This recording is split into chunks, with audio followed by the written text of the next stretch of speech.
Hello and welcome to the HQ Movie Review Podcast. I'm Josh. I'm Jack. And I'm Brandon. And we just watched Ready Player One. So, right off the bat, what are you guys' histories with this movie? Have you seen it? Have you read the book? I am completely fresh to this. I have not read the book. I have not seen the movie. Nothing. Yeah, I'd never seen the movie. I had heard of it, and I had heard it was really good. Never read the book either. Okay, yeah. I read the book a couple months before the movie came out, and I saw the movie in theaters. This is really good. I enjoyed both of them, although they are very different experiences, and we'll get more into that as we go. I'd imagine it's a different experience reading it versus watching this movie. Yeah. When did the book come out? I don't have the information off the top of my head. I imagine the book was not filled with all the peak 2018 references. No, it wasn't. It was... Well, first off, one of the themes of the book is that it's based off of, like, when Halliday was a kid, so it's all 80s references, and so it makes it much more timeless because all of the references are specifically from the 80s. There's no modern references to be immediately dated. Does it make it timeless or just retro? I mean, it's timeless in a retro sense in that it's supposed to be the past, so it's always going to be the past. Versus Tracer being in this movie is very much of a, hey, this is a character who's popular in culture now, and like in a couple of years, maybe not so much. I mean, Overwatch is still going, but you know what I mean. Yeah, but I mean, like, 30 years from now, I mean, I think there's going to be a fairly decent subset of people that will recognize a lot of the references from this. Yeah, because that will be the 80s for them. Exactly. So, is it timeless in a new retro kind of way? Yeah, but not the same way, which is the point I was going for. Is that it's the timeline is kind of shifted forward because the movie came out later. They tried to make it appeal to like the now audience versus making it appeal to a retro audience. Yeah, like how Minecraft wasn't in the book, surprisingly. I'm just glad that was the only reference it was. I feel like this movie is gonna have that Back to the Future feel, like a couple years down the line. Oh, definitely. You mean like the DeLorean? I mean, yeah. They also played the Back to the Future jingle when he activated the Zemeckis cube. Yeah. But yeah, no, it's a cult classic full of nerd heritage. I have in my notes Avengers Endgame, but for video games. Yes. Yeah, no, it definitely fits. The most ambitious crossover. Literally every video game, all at once. Smash Ultimate, everybody's here. The most ambitious crossover nobody asked for. Having read the book, I was excited for this. I was very excited when this came to theaters. Yeah, but you didn't want that crossover. Not specifically, no. You wanted the book. Interestingly enough, there's a lot of stuff that was left out from the book that the movie is much better for. Oh, well, that's good. That's good, I guess. Like, not that it was bad, but just that the cuts they made for the movie make a lot of sense for the medium that they're in. Like, the book takes place over 6 years. Instead of just like, hey, by the way, it's been 6 years. Now we're starting. Well, no, the book does. I mean, it's still the 5-year gap between like Halliday dies and then the story starts. Oh. It's that once the story starts, it doesn't end for 6 years. It starts in 2040, it ends in 2046. Wow. Yeah. Yeah, no, that completely changes up the whole flow. Yeah. This was like a day. I'd give it a week. Yeah, it was a week or two. Yeah, no, but it was very fast paced. Like, we'd never see him go to sleep once, I don't think. Well, no, we see him in his bed on top of the dryer in his aunt's house. Not after he's got the key, is it? Or maybe, no, he did have the key at that point, didn't he? Yeah, but I mean, the point is that there's a whole lot that they take out, and I think the movie is better paced for it. I can agree with that. The movie did have a really good pace to it. It was a faster pace than most movies, but I feel like that's kind of calling to video games almost. Yeah. Where it's a lot faster pace so you can get through the story. I mean, I'll be honest. I enjoyed the movie. It's just fun to poke fun at all the bad references. Oh, yeah. Yeah, there's so many. Like, I thought it was genuinely a decent movie. Not like my favorite, but, it was good. Yeah, I will happily rewatch this movie. There were definitely some effects where they tried too hard, and that's okay. Like, I was not a big fan of the iconic scene where he's putting the goggles on and it kind of zooms in and transitions to like his eyes, but in CG. okay, yeah, that's fair. They're trying real hard, and I can appreciate the effort. I just personally think that it fell a little flat. They had to have their one like Link start moment. And then after that, they're like, okay, we can just transition in and out, and you know the difference. Yeah. A lot of the effects for this movie were done by Industrial Light and Magic. So Yeah. Oh yeah. they had Steven Spielberg met with them 3 times a week for 3 hours, which is a lot of time out of the week for the director to be spending just with the like special effects team. I mean, yeah, in fairness, that's a lot of this movie, though. Yeah, and it really shows because a lot of the effects are really good. No, I think. I'm not saying they're all bad. I'm just saying there's a lot of times where it's like, wow, they were really trying for this, and it just sometimes it didn't go through. But a lot of times it did. Yeah, they have a reputation to keep up. Yeah. Yeah. It was mostly my issue comes in with like skin details. Like specifically the skins they chose. Yeah, well, I mean, like the in-game skins were one thing because that's like, hey, you know, it's fictitious. They have whatever skin they want, but there were several times where they got real close on real people skin, and it was not good. Not digging that. Like just how close they were, because the real, like, aside from that one shot where they transitioned into the goggles, like none of the people were CG except for in the game. No, it really is just that one shot. Oh, okay. That's really what I'm getting at. All right. That one shot just ruined the movie for you. No. I was just pointing. I was getting hung up on the one shot, but really, everything else was good. So, I mean, going back to the character skins thing, that is something that actually bothered me in the book, and I'm gonna say in the book a lot, and I don't mean to, like, I'm not complaining that it's different from the book. I literally just praised that a second ago, but I am going to use the book as a frame of reference for how things could have been in cases where maybe they could have been better, but who knows. So one of the things that was in the book was that people's avatars were just avatars. It wasn't like, hey, everyone just has a skin of a character. It's like everyone was their own, like all the main characters were specifically their own avatars, right? Yeah, like, But then there were people who were just walking around as Tracer and Sonic the Hedgehog and the Flash. like, there's a difference between I have an in-game avatar for myself or a representation of myself versus I'm just gonna play whatever character I want to in this video game, and Yeah. I get all of their powers and abilities. Yeah, there were a lot of people who were just walking around as Battletoads in their everyday life. I'm like, okay, that's a choice. It's Yeah, a choice like- you've made.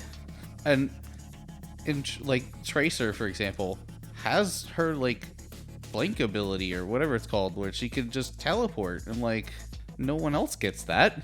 Like that's specific to you. That's a really amazing power. Well, it's specific to everyone wearing the Tracer skin, apparently. Well, I mean, still, the point is like, at what point does it stop? Can you be a Superman skin and just have the powers of Superman? I mean, well, clearly not, because Sorrento's skin was just evil Superman in a suit. Yeah. Yeah, but it wasn't actually Superman. If he had the S, he'd have the powers. Are you implying that the suit is what gives Superman his powers? No. It wasn't enough of a ripoff. He modded it and he lost the powers. It had to be closer to the original source material in order to maintain the powers.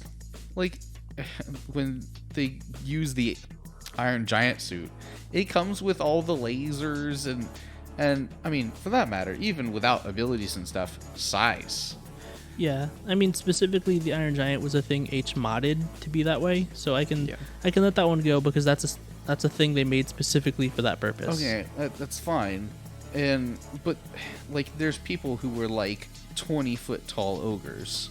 You are inherently just gonna have different strengths and advantages and disadvantages than other people because of like this inhuman size differences. That's true. There was a point during the Shining test where H is almost stabbed by the zombie old lady, and they just pick up their torso and it goes through the hole in the center, and so they're not stabbed. Yeah, exactly. That's hitbox cheating. H also does have like 10 years in the game though. Or was that was No, Iraq. that was Iraq. Yeah. But I still imagine H has a lot of experience in the game, Yes. so I feel like it's okay for them to have that mod. They also are a modder, so It's less of an issue with the fact that they have it than it's different people have different capabilities within the game based on their character model. yeah. Instead of everyone being a same type of person but with different skins to make them look different, they actually are different. Like their sizes, their shapes, everything that actually makes them an interactable object in the world is different. You know, like most games that are competitive in any way have standard hitboxes or hit detection, right? And any skins that you get on top of that don't affect where your actual hitboxes are. So in a first-person shooter, if your hitbox for your head is in one spot, having a different skin isn't going to move that, so you're still going to get hit. Right, yeah. And I mean, the way the Oasis is set up is it's not, because it wasn't set up as just a fighting game or like a shooter or anything. It was set up as just a virtual reality game where having unique hitboxes wasn't as much of a problem. But I also get that, yeah, no, it's really unfair that you can put on a superhero skin and then get their powers. I do understand it more with, like, specifically H, because that is a, like, not just a modded character, but it is an avatar. So it makes sense that they would have avatar-specific abilities. But yeah, it just bothered me that people could put on the skin of, like, characters, and it was as if the character was there instead of a person. That's all. Yeah. And even avatar-specific abilities is kind of broken.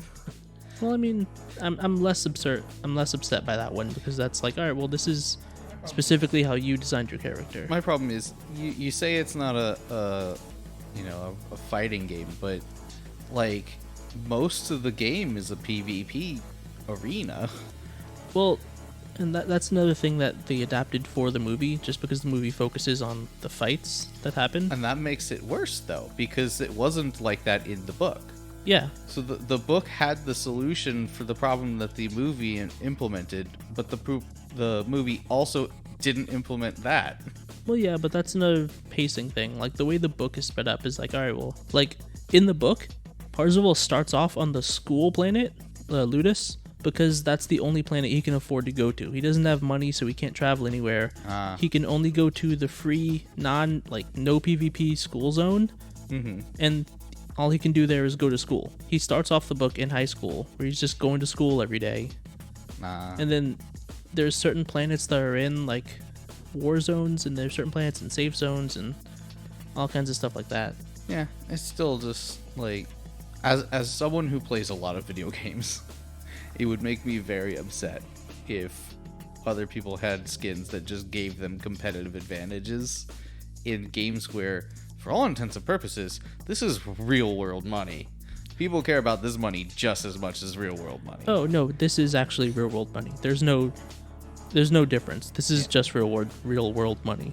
So I would be very upset if I ended up losing in a competition over real money because someone had a character model that was just cheating. Well, here's what you do. You get a cheating character model.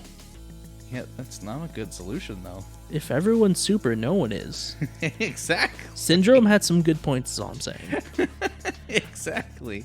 I feel like that we're kind of missing that the point of the game was not to be a PvP battle. It was just supposed to be a place that you go to escape reality. That's exactly right. Like the PvP, I don't know if it was like supposed to be just implemented in the game from the start, or if that's something they like added on to the game later or something. But because the original intent is just to be somewhere you can go and meet people and talk and live, I feel like the whole avatar thing doesn't matter too much. I'm gonna move on from this point just because I can talk for at least like 3 podcasts on this topic alone. So, and we don't have Rachel here to rein you in this time, so yeah. I can already feel like I've been talking on this too long, so So how about that soundtrack though? yeah, I love it. Soundtrack was really It was good. really Yeah. good. It was full of a lot of like classics. I'd say they're classics. I'm biased because I really like 80s synthy poppy songs. Oh, dude, I grew up on 80s music. That was that was like my whole playlist as a kid. Yeah, so sitting in the theater and hearing it open up with Jump, Yeah, just it sets the mood. And I mean, not in a theater here, but you know what I mean. close enough. Man, you guys are old. I wasn't born when Jump came out. It was just that's what I listened yeah, to. I just like the sounds. It's good sounds. Josh just like, I grew up on 80s music. I wasn't gonna say anything, but yeah, no, that definitely did sound like. No, I'm excited about 80s music. I love 80s music. That was a big thing with my dad and I growing up. He loved 80s music, and that was like my real first introduction to just music in general was 80s. Yeah, that makes sense. Like Boston, Journey, Foreigner, Styx, all that. That was my jams. Yeah, no, it's a vibe. It's a real vibe. Anyways, the music for the movie was great, and Steven Spielberg wanted John Williams to do the music for this movie, but could not get him because of a scheduling conflict with another movie John Williams was doing. Yeah. That's a bummer. That said, even the non-soundtrack songs, like just the background music, it definitely sounds very like Golden Age Spielberg. It's any Yeah. like it's Back to the Future, it's E.T., it just has that sound to it. Yeah. It definitely fits. It's good. Yeah, this movie is absolutely paved by nostalgia. We really haven't even talked about like the actual plot of this movie yet. We have only discussed like how it looks and sounds and all, and like scratched the surface with avatars and such. But like, what do you guys think about the whole plot line of, hey, there's an Easter egg that gives you $500 billion? Well, as a nerd, it sounds great. Love that idea. I can just be nerdy and get money for that. Like, that is such an absurd amount. But above and beyond the money, it's also complete control over this, like, Basically, the world. yeah, like they explained many times that this game for most people is their whole world. They care so much more about this game than they care about their physical reality. Yeah, no, I mean he mentions it in the opening monologue or narration. He mentions it in the opening narration. But yeah, there's a bunch of like natural disasters and wars that happened, and eventually people just got tired of trying to fix the Earth, and so like, yeah, we'll write it out in virtual reality until global warming takes over. Yeah, exactly. And like people will, like, if they die in the game and they lose everything, they literally show people like trying to kill themselves over this. Like, this is such a huge deal. Meanwhile, this guy is gonna be like, hey, it's the first person who finds an Easter egg, I give you complete control over the world. Yeah. Well, I mean, another difference from the book is that it takes a lot more work to get these eggs and to get the final victory. In fact, one of the changes that they made, aside from fun fact, they changing all of the challenges. Oh boy. Part of the final challenge was that you needed 3 unique crystal keys to enter the stronghold, which means that you literally cannot win this game alone. Oh, okay. So like, you would need someone to get a crystal key, another person to go like a slight variant Well, of that. everyone's crystal key is unique. Ah. So you would need 3 people to get crystal keys just to enter the last area. Gotcha. Yeah. And then you just fight to see who gets to play the Atari. Well, no, you're supposed to be friends. They literally changed all of the challenges. None of the challenges in the movie are the same as the books. Was there a fake contract test at the end? No. But it was much more like esoteric. Like you had the final challenge was that you had to like play an entire album on the guitar, and then there's some other thing. You had to like know the answer to a riddle, play the entire album on the guitar, and then you had to have done another thing in order to get like there's a secret ending. Like in the book, in the game, there's a secret ending. Obviously, there's no secret ending to the book. You know what I mean? Like in the game, in the book version of the game. Yeah. Oh God, this is getting complicated. In the book version of the game, there's a secret ending that you don't get unless you like went and did another thing on like another planet before you got to the castle at the end. So you could win the game and not even get the secret ending that like Moro planned. What if you can't play guitar? Yeah, no, there's a lot of garbage. Like, there's a lot of BS like that. Where it's just like, yeah, you have to be good at this. Like the first, like I'll run through a brief summary of the actual challenges because also there were 3 keys but like 6 challenges because there was a challenge to get the key and then the key unlocked another challenge to get the next clue. Oh wow. So the first challenge is that on the school planet, which was it was a setup because like, hey, the school planet's one of the only places you can go for free, so anyone can, start this. Hidden on the school planet is a D&D dungeon from like first edition. Wow. And first edition was like super hard. So this is actually like historically one of the hardest dungeons in D&D. And that was just on the first planet, and you had to find it and then get through it to get the key. And then after that, the challenge, once you got to the end of the dungeon, was to play Joust. The video game? Yes, the video game Joust. Okay. Oh. And I then, remember that game. Yeah. The second challenge was that instead of being in The Shining and you just have to like dance with some zombies. I mean, that seemed pretty difficult actually watching them do it in the movie. The second challenge was that it puts you in the beginning of the movie War Games as like the main character, and then you have to reenact the entirety of that movie word for word. You have to have memorized the movie and all of the blocking, and then you have to do it in real time. You have to be an actor. Yeah. How does that work when they change camera angles and people aren't in the same spots anymore? Well, I mean, it's all first person, so the movie's happening all around you. It's like The Shining in Yeah. this movie, where you're just in it, but like instead of camera angles, you're just in the space saying the dialogue. Yeah, I'm just like, because you were saying blocking and everything. I was like, well, I mean, a lot of times they cut a shot and then when they restart, they're in a different spot. Yeah, you have You're to. supposed to just teleport. No, you walk to where they're walking, unless it's like a cut where it's like a different location. Yeah. Otherwise, you have to remember it's like, oh yeah, the scene, the camera like cuts away to this other character. When it cuts back, my character's over there. So while they're saying their thing, I have to remember to walk over here. Yeah, that's kind of stuff I'm talking about. Yeah, it's that. So that was the second challenge. You had to reenact an entire movie. That's insane. Yeah. Like, I don't even think actors could do that because they just do like one scene at a time.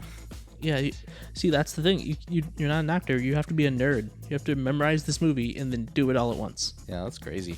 It's such a bad challenge. They also changed the giant robot. I'm just going into changes of the book now. So in Ready Player One, the movie, the giant robot they summon is a Gundam. And it's real cool. He does the Gundam pose. Yeah, no, that was real cool. That was super cool. Very anime. Yeah. In the book, they choose Ultraman. Okay, which is like I know what Ultraman is. I've seen it. I know what it is. Like a Sentai character. Yeah, it's like one of the original Sentai Yeah, characters. he's a big Power Rangers robot. But also the way you get the the robot power up, it wasn't like a gauntlet at the top of a pyramid. You had to get a perfect score in Pac-Man. Perfect score? Yeah, you had to get to the end of Pac-Man. Wow. Now, was it the end of Pac-Man like level 256, or was it just keep going? It was the way Pac-Man ends in real life. So like it gets to the screen where like half the screen is busted because the Yeah. game was never meant to go that high. 255. Yeah, because 256 it breaks. Yeah, you had to get to the end of Pac-Man. Yeah, so you had to get to the level that broke, which was 256. Well, yeah, okay. So you have to beat 255 because when you get to 256, it breaks. Well, you can still play the 256 level. Yeah, you like part of it was you had to play the broken level Yeah, where you can only see half the screen. yeah. In Pac-Man, you can play Did the you- 256. Can you beat 256? I think so. Oh, I'm not sure. I didn't think he could be. I thought it was unplayable. I thought it just like showed up. It's practically unplayable. Like Oh, you okay. need to. Part of it is like the ghosts don't render in properly either, but the game like still thinks they are. So the ghosts act all weird, and you literally can't see half the maze. So Yeah. Yeah. But anyway, yeah. So the book version of the challenges is way harder. And way more fucking ridiculous. Yeah. speaking of the challenges in the movie, the first trick to just drive backwards at the start of the race. Oh my lord. Yeah. Someone would have done that in 5 years. Someone would have done that within a week. I like to imagine that their excuse was his quote was you have to drive reverse at like full speed or whatever, so they just kind of they weren't at full speed when they hit the wall, so it didn't open. You have to reach 88 miles an hour going backwards. I wouldn't be surprised. He wasn't a DeLorean when he first did it. So. Yeah. Yeah. Although I don't think the DeLorean's reverse gear can quite get that high. In a video game, it can. Yeah. Also, it wasn't just a regular DeLorean. One, yeah, it's a video game DeLorean, but two, it also had the little scanner bar on the front from Kit, the Knight Rider car, Yeah. and there was another thing it had. I don't remember what the other thing was. They mentioned that it was a DeLorean. It had the Kit like scanner, and then there was another thing it had. I can't remember. There's three specific like customizations that he made. I would try and find it in the IMDb trivia, but there are way too many IMDb trivia facts about this movie. Yeah, there's so many. I did find the one about the kit, but No, yeah. I could not find the other thing. Back to the Future. I'm sorry. Please continue. That was bad. first key. Not only did I not like that the trick was just driving backwards. Okay, let's say it was driving backwards as fast as you could. I don't like how easy it was for him to still get to the end. Driving backwards? Yeah, like he just had to drive backwards and there were no obstacles. There were just turns. And Yeah. that was it. I feel like there still should have been some challenge after figuring that out. I mean, the challenge was driving backwards. Yeah, but that's not that hard. I mean, like, show In a totaled Like, his car. I could do it, but like, I think there's a lot of people who probably couldn't. Yeah, like they mentioned that show totaled his car doing it. True. I just feel like it. Show it- was also 11. Yeah, he was Oh, God. cool 11 though. He couldn't drive. It's still just nowhere near as hard as the actual race. Yeah, no, that was the big fake out. no. But that was kind of the whole subversion thing. It's like, hey, you guys are trying too hard. You guys are just tryhards. No, that was kind of a theme the whole Yeah. time. It's like all of the like obstacles were like, hey, don't try too hard. It's about like finding the right way and not like just brute forcing it. Yeah, this is a game. It's made to be fun. You're sucking all the fun out of it by being so serious about this.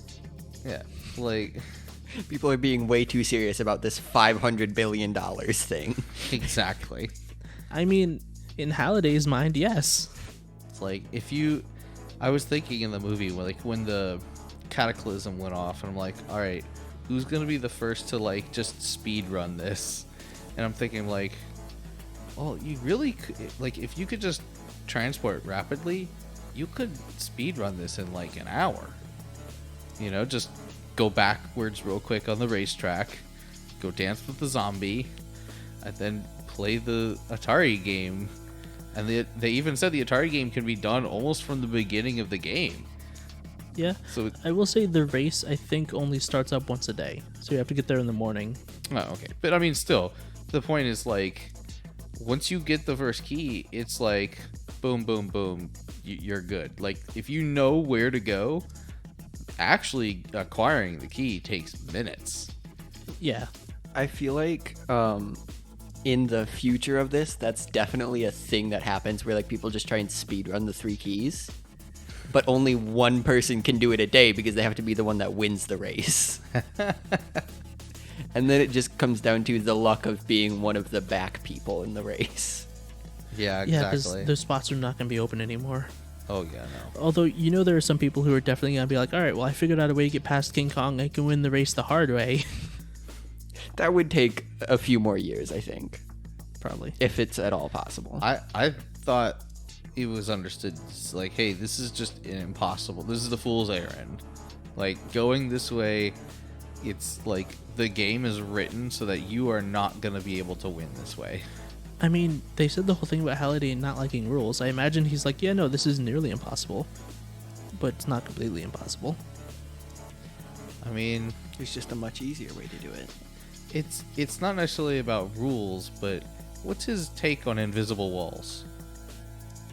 I don't think he likes them, honestly. He seems like he would hate invisible walls. Oh, here's a fun fact. I guess I should say spoilers for the book, but I mean, it's kind of late for that, really. You've spoiled like all of the challenges, which is so much of the book. Yeah, but here's another thing. In the book, Daito dies. Oh What? boy. So when they try to kill Wade, they find out the identities of like all of the other like High Five members, and they go to try to murder them, and they actually succeed with him. Wow. That's crazy. Yeah, I mean, this way he only died in the game. yeah. It's much better that way. In fairness, everyone died in the game. True. You know, there's bound to be like a bunch of other people who weren't like Gunters who were just like, yeah, I'm not messing with that. Yeah. So they're alive still. Also, sidebar here. All of everyone's stuff from after the cataclysm, Oh yeah, no, that planet's Is that covered in riches. it's just lying there, right? Yeah. And the first people back get to claim all of it. Yeah. Well, now, Parzival controls the Oasis, right? Legally, yes. So he probably could just give everyone back the stuff that they had in the first Do place. you have any idea how hard it would be to sort that many objects? I mean, I would presume the game had it has some database of players, right? Because they had the whole leaderboard thing, so it obviously kept track of some things. So it's possible that there was just like a database of the players and what loot they had. Just gonna do a hard server reset, huh? He could, but also I completely believe he would be like, nah, just earn it back. You zero it out, start over. It's a game. He just got rid of all of it. Yeah. Yeah. He picked Well, it no, up. it's not got rid of. Other people have now claimed it, though. Yeah, no, it's scavengers. Whoever gets there gets to pick up as much as they can. Yeah, exactly. I feel like a lot of people committed suicide after that. Let's not go there. I'm just, yeah. It's a real dark. It's real dark. But, what was the villain's name? Oh, you've made me forget now. I don't even Fuck. care. CEO guy. Something with an S. No. Nolan Sorrento. Sorrento. Sorrento literally induced like so much mass panic because he just wiped out everyone's like online accounts. Well, now hold on. Parzival even said, "Hey, are you willing to give your life for this game? Come here and fight." Everyone who was there was a Gunter. They knew the risks. I don't think they were going in like, "Oh man, if I zero out here, I'm just like." That cataclysm wasn't just that planet. No, it kills everyone on the planet. That was They it- said it in was the just- game. no. They said on the planet. They said every player in Oasis. I do not think that's I correct. feel like we need to check this. we're gonna check this. Go ahead. In the meantime, let me drop some IMDb facts. Every Sixer that appears in the movie has a unique number that's never reused, except for one of them. Number 665312 appears 3 separate times in the movie, and every single time it's right before they die. Nice. It's the same extra every time, and they always die immediately after. The same extra keeps dying. Yep, That's great. 3 times. So it says it destroys everything in the current sector, which the sectors are generally based in like a single planet. So yeah, Alright, well, that's not as bad as I thought. yeah. So it's just everyone who showed up to the fight, they got zeroed. Okay, I thought it was like everyone in the entire game. I'm like, dang, man. That's a lot. No, that'd be awful. Like if you're like some like 9-year-old kid who's not even paying attention to this. Also, if you saw that wave coming, could you quickly take off your helmet and log out? And does that, like, because they show like the particle effects of your body just being whisked away, right? The snap, yes. Yeah, you snap yourself. Does You get blipped? does that like immediately log you out, or is there a timer that's like can still affect you? Like, say for instance, I'm going to be stabbed. Can I quickly take my helmet off and disappear before I get stabbed, or will the stab still connect and my player character die even though I logged off? I don't know. It's not really a thing they go into. Do they like do that in the books? No, it's not really a thing. Oh. Because like it's shameful. You're just like you're quitting out to avoid it. Come on, man. I mean, if I'm gonna lose all my money, yeah. Then don't go to where the fighting is. I mean, it's one thing if I lost it in the fighting, it's fine. But if I see a giant magic wave that's gonna kill everybody, yeah, I'm gonna log out, buddy.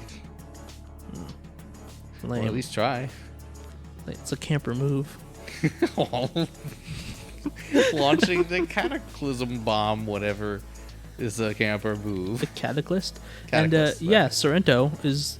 Look, no one's looking at Sorrento for like the paragon of morality here. Even IROC was like, yeah, no, I didn't think you're actually gonna do that. I thought it was a bluff. Speaking of Sorrento and IOI, it was IOI, right? Yeah. Yeah. IOI and all of that. Can we talk about their like forced slavery issues? Oh, you're gonna. And the fact that they just buy up people's loans and change the contracts so that they're indentured to like they're forced into indentured servitude. Yeah, I mean, it was kind of hinted that like, hey, we're doing this. We're not exactly being legal about it. Like, I forgot her name. Sorrento's henchwoman with the dumb name. Finale. Thank you. She even says something along the lines of like, hey, yeah, our whole system is basically me just like kidnapping people and like putting them into servitude. In fact, when they took Artemis, I don't think she even really had debt because she was like a super rich like Gunter who was like she was like famous. She definitely was not in debt. Yeah. It's possible that she like took her father's debt after he died. Even then, she definitely could have paid it off. Like, my point is though that they implied that like any debt that you have, say you had a credit card and you owed $500, you could pay that back instantly. However, they buy up your credit card loan and they go, all right, well, we own your loan, you haven't paid up, so now we're going to kidnap you and force you to work off your loan, and we're only going to pay you 25 cents an hour. Yeah, we're also going to charge you for every meal you eat, all of the processing fees. Yeah, exactly. So it's like, it doesn't really matter how much you owe. It's the fact that you owe anything. If you have any form of debt whatsoever, they're just going to buy it up, change your contract up, and force you to pay not with your money, but with your labor, and they're only going to pay you pennies. I See, feel like we've just discovered indentured servitude. Yeah, that is what I said. I feel like this has to be part of the core business model of IOI, because yes, they're like making video game things and selling them to everyone, but also they're spending a whole lot of money for this $500 billion challenge that like they need to get that within some time period because they have a whole lot of people working on that and the investors.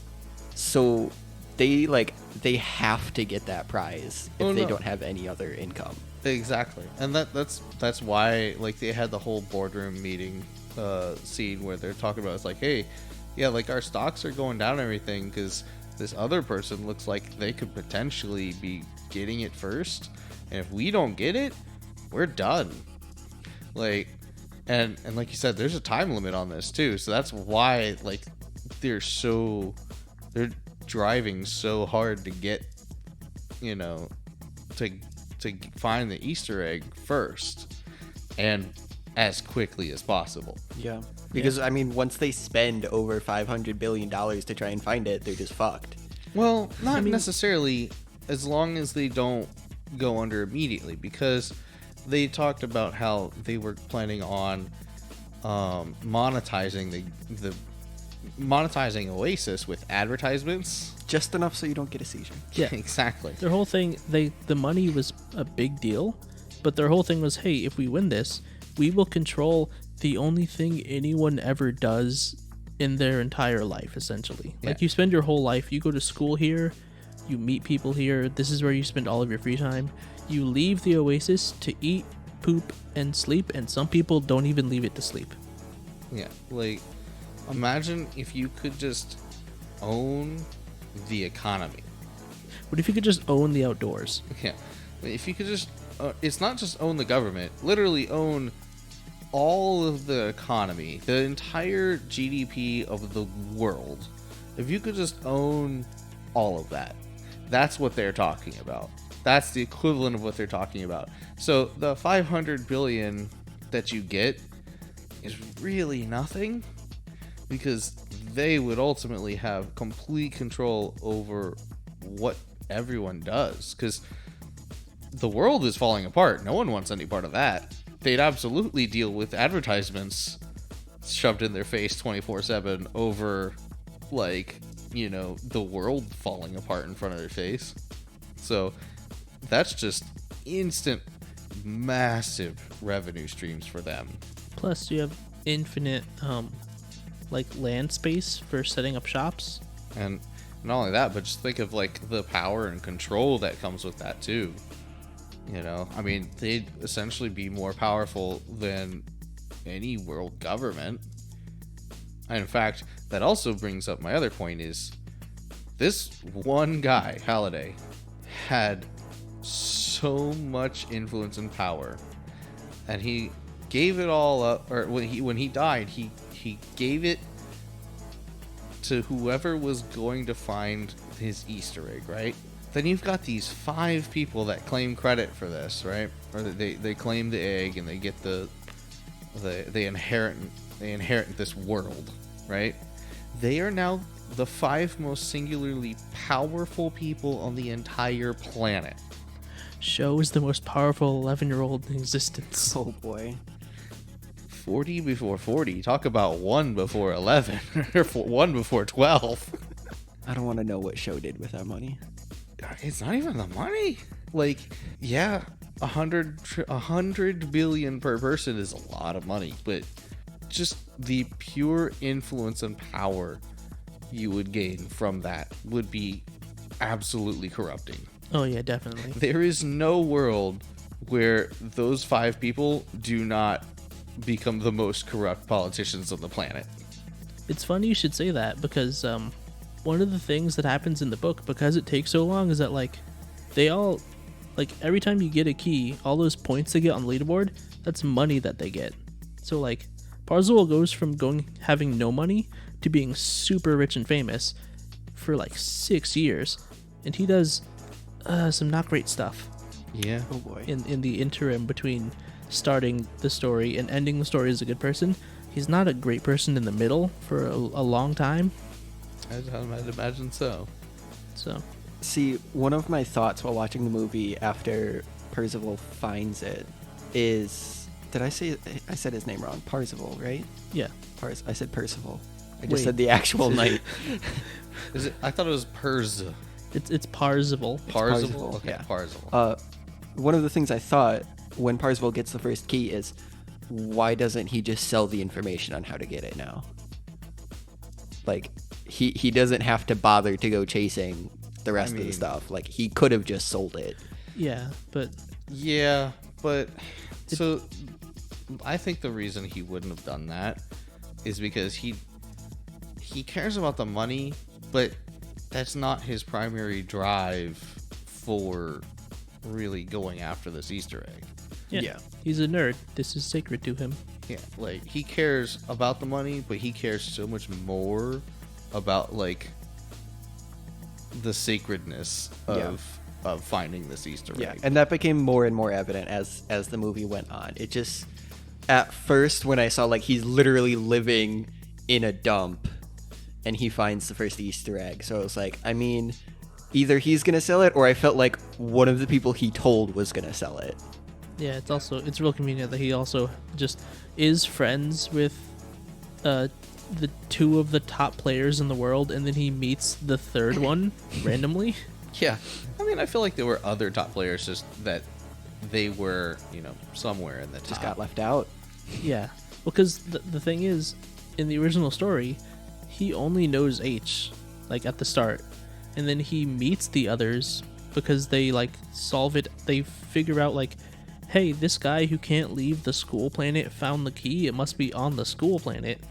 So like the others track down the secret and then they meet, versus he's just friends with Dai and Sho, and then he's like, oh yeah, no, they're cool guys. I give him a hint. Also, Dai and Sho completely just like wasted characters in this movie. Yeah, they don't get a lot. I mean, even in the book, they're clearly not the main characters, but like they get so much less to do here. They felt so tacked on. Like, oh well, they were in the book, so they have to be in the movie. Well, here they are for a scene. They're doing, they're fighting and stuff, and then we just don't see them again for a long time. And then it's like, oh hey, remember these guys? Yeah, we told them. Anyway. Yeah, I mean, it's to the point where he doesn't mention the name, like the High Five, which is like their group name. He doesn't mention that until the final battle in the movie here, whereas it's... Yeah, I was real confused when he's like, yeah, High Five. I'm like, High Five. who's High Five? Oh, because there's 5 of them. Oh, okay, I get it. Because they have the 5 top spots on the leaderboard. It absolutely made it feel like he just came up with that name on the top of his head. Like, oh, I need a group name for us. High Five. I will say, I have to mention, I know we've been up and down on the praise and like criticism. I do have to mention, one of the things that bothered me the most is all of the ridiculous like things in the game lining up with things in real life when they really shouldn't. Yeah. Like they cut to like all those people running. It's like, oh, it's a bunch of Master Chiefs and they're all running, and we cut to real life and they're all also running like on the street. It's like, no, we've established that people have these omnidirectional like trackpads, so they don't have to do that. What if you run into a wall in real life that's not there in the game? Now, in the movie, you can see through the like headset that you're wearing. Yeah, but there's still... no way you'd be focused enough. Yeah, Like, you can't focus on, all right, cool, I need to run this direction, but also I'm looking out in front of me in the real world. Yeah, no, you're right. It's just, it doesn't work. or like all those kids who are like doing like karate kicks and they're all standing in a group. It's like, no, you're just gonna kick each other. What are you doing? Or like IOI is the worst with it, because they have all of these little jokes about like, oh, Mechagodzilla fell on these guys, and it turns out all of those guys were standing next to each other and they all turned red in the shape of Mechagodzilla. It's like, no, why were they all standing there next to each other? Why is it every time someone in the game, like a group of people in the game die, they're all actually standing next to each other in IOI, a place where they're just randomly setting people up on these pads? Yeah, it's like proximity in the game somehow translates to proximity in the real world. Yeah. Only for Sixers. Well, no, it actually happened to the High Five at one point when H hands Wade Chucky. Like, we see them in the van, and H is like, here, take this, and they like pantomime throwing the doll to each other. Oh yeah. But like, those two weren't even near each other. H was in the Iron Giant. See, and Wade was driving a car. What? Yeah, I thought they just took some liberties with that. Like, oh, it just happened to be that, she was there. But now that I think about it, it's like, nah, like, H was the Iron Giant. H was Iron Giant entire fight. How did Iron Giant throw the tiny Chucky doll? And why did the Iron Giant make the same hand motions as if Chucky was like life size? Like this huge. I just like to imagine Chucky was huge, and she's like, man, this is gonna really fuck up some people, and she threw it to Wade, and it shrunk when it got to him.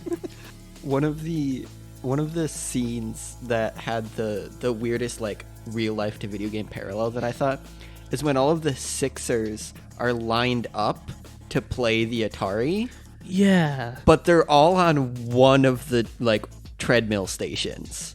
Like whoever's playing the Atari is at that one treadmill station, and all the other Sixers are physically lined up behind them in the game and in real life. Yeah, like there was no need for them to all be there. Yeah, they could all be on their own trackpads.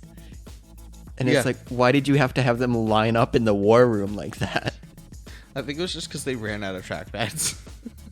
They had so many other people using the omnidirectional. Keep calling trackpads. They're Treadmills. Treadmill Yeah, trackpads. I started it. I'm sorry.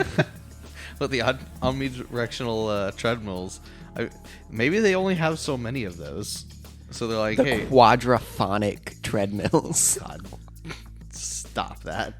I'm glad they only mentioned it once in the movie.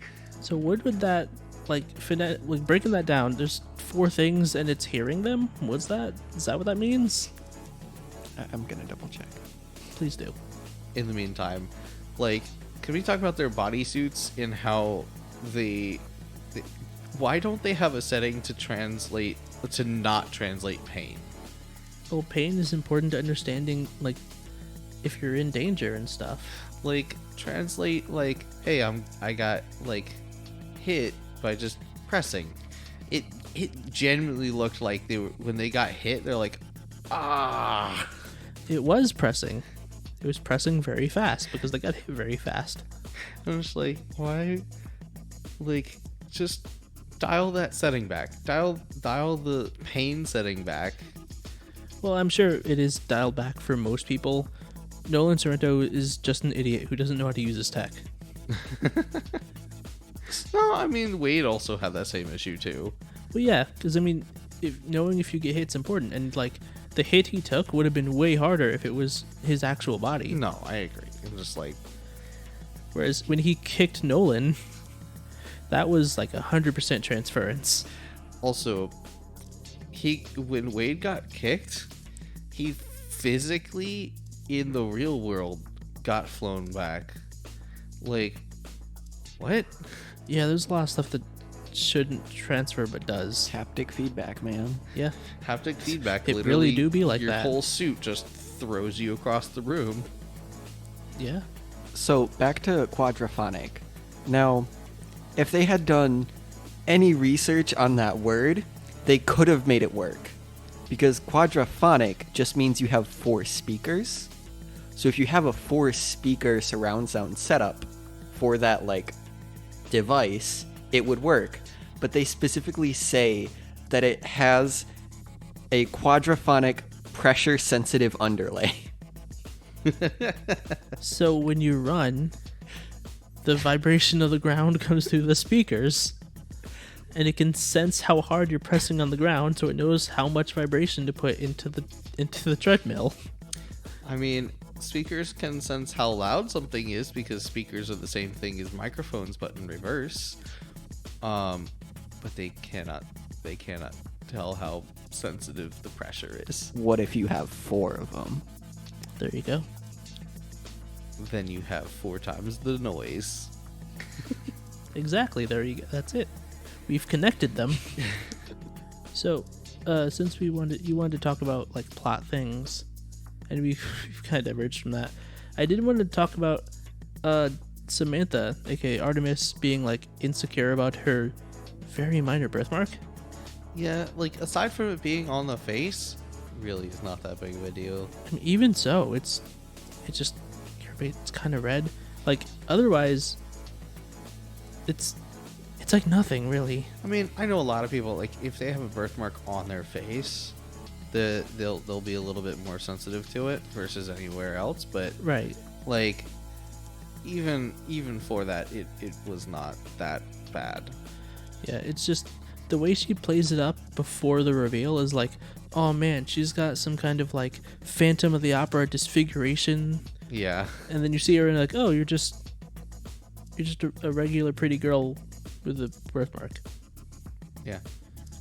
One of the things that happens in the movie, which I thought was a nice touch, is when they're in the final battle and Artemis goes to like throw whatever grenade that was into the Mecha Godzilla, she had changed her skin to have her birthmark on her face. Did Yeah. she change it, or did it did she get injured in the game and it just reflected like that? No, she made it to look exactly like her birthmark did in real life. Oh, so that was an Because- intentional change. Yes, because Okay. he now knew what she looked like in real life.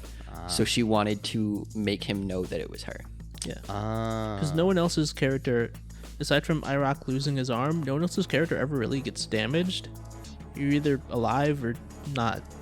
Either alive or you're dead, Basically, yeah. Or leaking coins from your arm. which was real dumb. That was for a gag. It was a gag, and I can slightly, put away my disbelief for that, and you just be like, all right, whatever. But it still bothers me.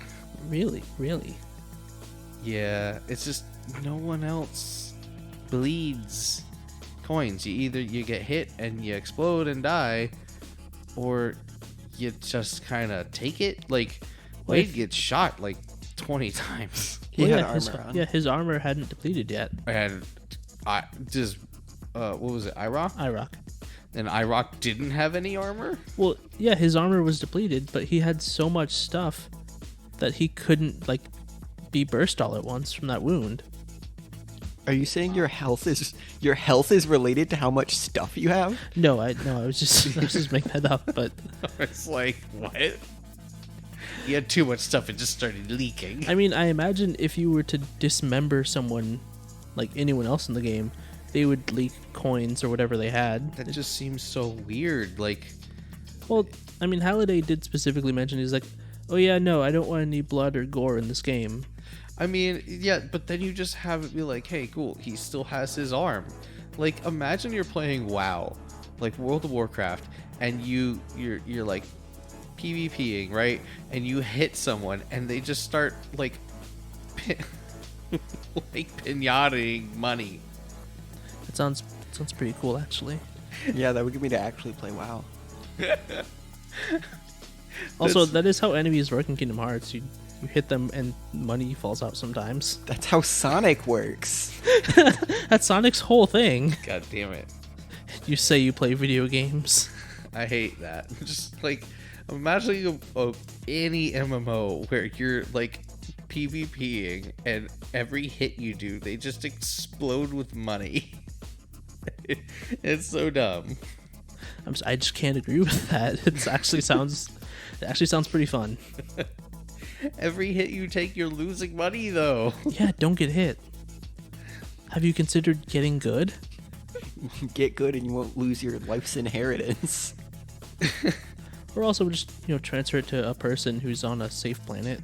Like you mentioned while we were watching that you're like, hey, what if there was a bank system? Yeah. And on the one hand, I like the idea that, hey, you just have all your stuff on you because that's the consequence of dying. You lose it. But also, you could just give it to someone who's not in a PvP zone and they're basically immortal.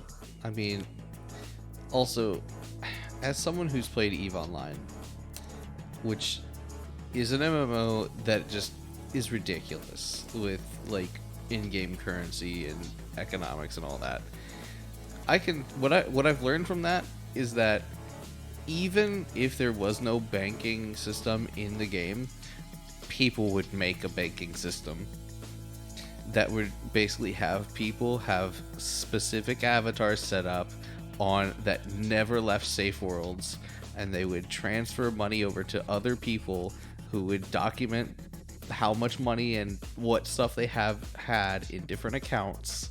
Well, that was just the thing I described, but with more steps. I mean, yes, but basically it would just be a player-run banking system, and I can guarantee you people would be making money off of that. I mean, I'm pretty sure that's just what Sorrento has. Because, like, he says that he doesn't keep much on his avatar, so he can just go in and grab a new one. Yeah. So he probably does just have, like, a secret avatar on his safe planet with all the shit he needs, and he just grabs what he wants. In fact, that's basically what all the Sixers do. That's why they all have, like, aside from that one guy who keeps dying, they all have different numbers. Because, like, when they die, they take off their harness, they run over somewhere else, and they log into a different harness with a new account. Yeah, exactly. And like, well, the company probably has like a set of avatars that are just like, hey, transfer X amount to every new player. Every new player gets a certain set of starting equipment and money. And then every time they die, they just keep getting that, right? Yeah. And then you can just buy into credit unions. So you just start with more stuff. Yeah, I mean, basically. But my point is, like, they make a big deal about zeroing out, but there would absolutely be bank systems in the game. Even if there wasn't native to the game, players would replicate a banking system, and that stuff would be pretty safe. I get the feeling IOI would probably, like, take that over somehow. And then someone would be like, nah, I don't trust IOA, so we're going to do it the back alleyway. And then you'd have a secret underground bank. Yeah, that's what I want to trust with my money, the secret black market bank. Hey, I mean, if you don't trust IOI... Do you know how many people have been robbed of, like, Dogecoin and Bitcoin and stuff? You really want to trust the secret underground money? I mean, that depends. Also, I don't know what is involved in making a new account. Like, do you need a new physical hardware to do that, or can you just, like, make a new account? You make a new account, but it scans your face, so you can't have, like, a Smurf account or anything. Okay. So I was gonna say, because if you could just have a Smurf account that you are your own bank account. No, I saw your brain going there.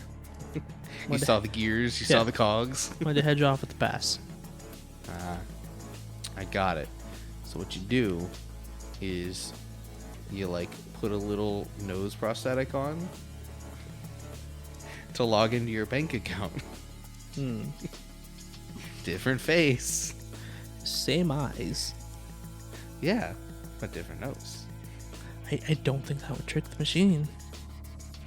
I mean, you just gotta do what you gotta do. Hey, it's your money on the line here. This is real money. Listen, I need all you listeners at home to know I'm looking at him very sarcastically right now. I don't think I could give any more side eye. I know that's not picking up on the microphones, but I need you to know. Yeah, it's actually kind of impressive.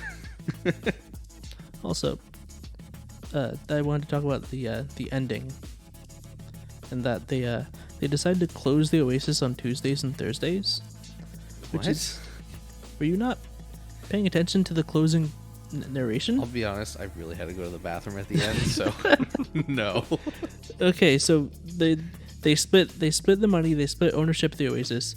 They decide to close the Oasis on Tuesdays and Thursdays, which on the one hand is like, all right, cool, that's gonna motivate some people to get out and fix the world because they have to live there.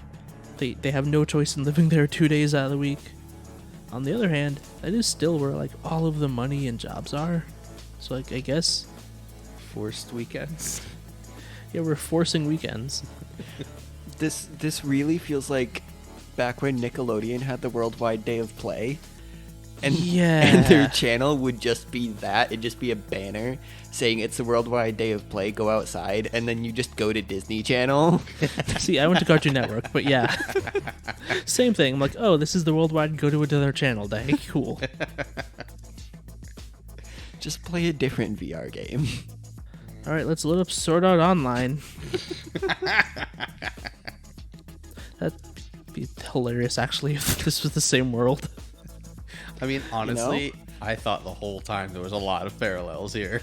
Yeah, the first note I wrote down was Oasis equals SAO question mark?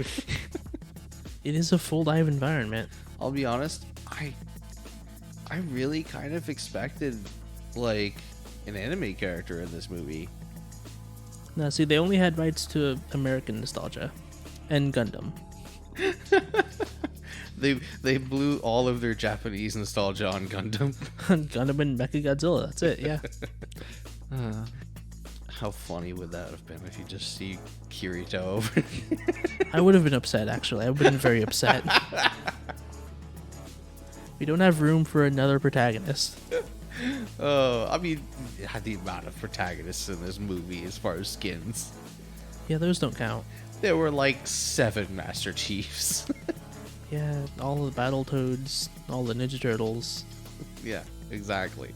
You could. There's so many references. Go to There's- YouTube, look it up. There's literally hours of content of all of the references in that final fight, let alone in the movie. I'm kind of sad there was one TARDIS, and I didn't even see it. I read about it in the IMDb trivia. Yo, I didn't see the TARDIS either. Where was There's, that? there's so much. There's so much packed into this movie, There is way too much. which makes it really offensive that they decided to show Tracer like 5 times. Yo, they really did. There's like 5 Tracers. There's like 5 or 6 Harley Quinns. Like, all right, I get it, but like, listen, you put all the effort into making these other characters. You can show them. I'm a big Halo fan, so I'm happy they put in like 7 Master Chiefs all at once. I thought it was hilarious. Those guys got 2 shots. I did. That was great. I loved it. But like, yeah, no, there was absolutely more room for other, characters and There's fandoms. one Chun-Li. Oh yeah. Deadpool showed up at in the nightclub, but not at the final fight. I mean, he was there at the final fight because they used all of the characters basically, but like, he didn't get a prominent feature. So his one shot is just him almost completely silhouetted, standing next to a Harley Quinn. Hey, that's unfortunate. But do you really think Deadpool would actually be there for that? Do you mean actual Deadpool Actual or Deadpool. someone cosplaying Deadpool? Actual Deadpool. Yeah, he can't die. Not in a video game, though, he can. It's actual Deadpool, right? Well, I mean, like, actual Deadpool playing Deadpool as an avatar. It's too meta. He wouldn't do it. Actual Deadpool would show up as the Joker. You know what? That's fair. There was one thing that I was curious about during the movie that I didn't fully understand until I found it in the IMDb trivia. The people who are studying pop culture and everything that the creator loved, they're called oologists. Oh yeah, Do you know what oology actually is? yeah. No idea. It's a study of eggs. It's the study of bird eggs. And they're hunting for the Easter egg. eggs. That's amazing. But they couldn't research quadraphonics. They know what they're about. They just wanted a big fancy word. So, any final thoughts on this movie? I think it was a great movie. I don't know if they're making the sequel or not, but I kind of hope they are, because this was a good movie. There's a sequel? Not to the book, but I mean they can make a sequel. I think there is a sequel book. Well, anyway. Yeah, there is a sequel book, Jack. It's Huh. called Ready Player 2. That's Oh, I thought that was a joke. terrible. That's See, dumb. No, that's- it's an actual book. It's a bad title. I thought it was a joke. No, that's the dumb. That is so dumb, though. That's terrible. Originally published November 24th, 2020. Oh, That research. tracks. No, that makes sense. I get it now. Anyway, well, I thought this was a very good movie. Great effects, except for the one that, I didn't like. Awesome music, decent plot, and overall, a good movie. I'd say like 6 out of 10. Yeah, no, good movie, good book. I like them both. I like the differences. They made a lot of sense. If they had to make another Ernest Cline book into a movie, they should do Armada. I don't know anything about Ready Player 2, but Armada's good. They should do that. Go read Armada. I have Armada here if you guys want to read it. I might. Do you have the audiobook? No, I have a physical book, but I'm out. Anyway.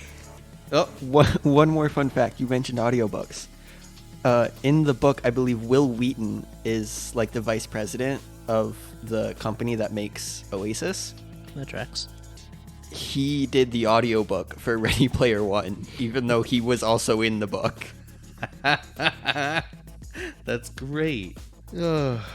All right. Well, Make sure to check us out on iTunes or Spotify, wherever you get your podcasts.